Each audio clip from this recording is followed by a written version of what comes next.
17 300 véhicules, dont 2 200 poids lourds, parcourent chaque jour cette route nationale. Et depuis des années, les plans se succèdent pour désengorger l'axe, sans faire l'unanimité. Patrick Ferrer s'oppose au passage de la voie de contournement par Mignaloux-Beauvoir et en septembre, il a reçu cette carte.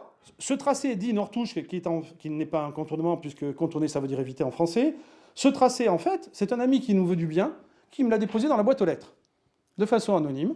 On m'a dit, regardez, vous avez des choses qui se trament en catimini, sans information de la population. Dans la commune de 5 000 habitants, 450 personnes ont rejoint son association pour refuser ce tracé. Le 8 septembre dernier, il a été retenu en bureau communautaire malgré les protestations de la maire de Mignaloux-Beauvoir.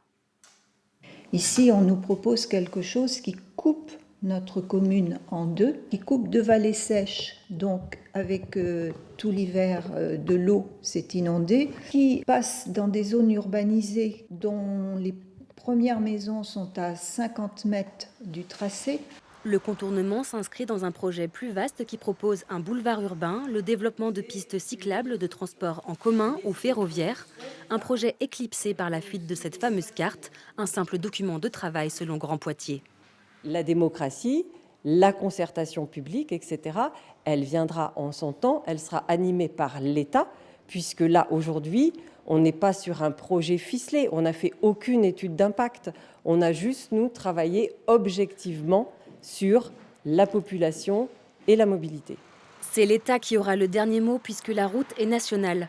En attendant, les maires puis les associations de riverains seront reçus par Grand Poitiers avant la fin du mois de novembre.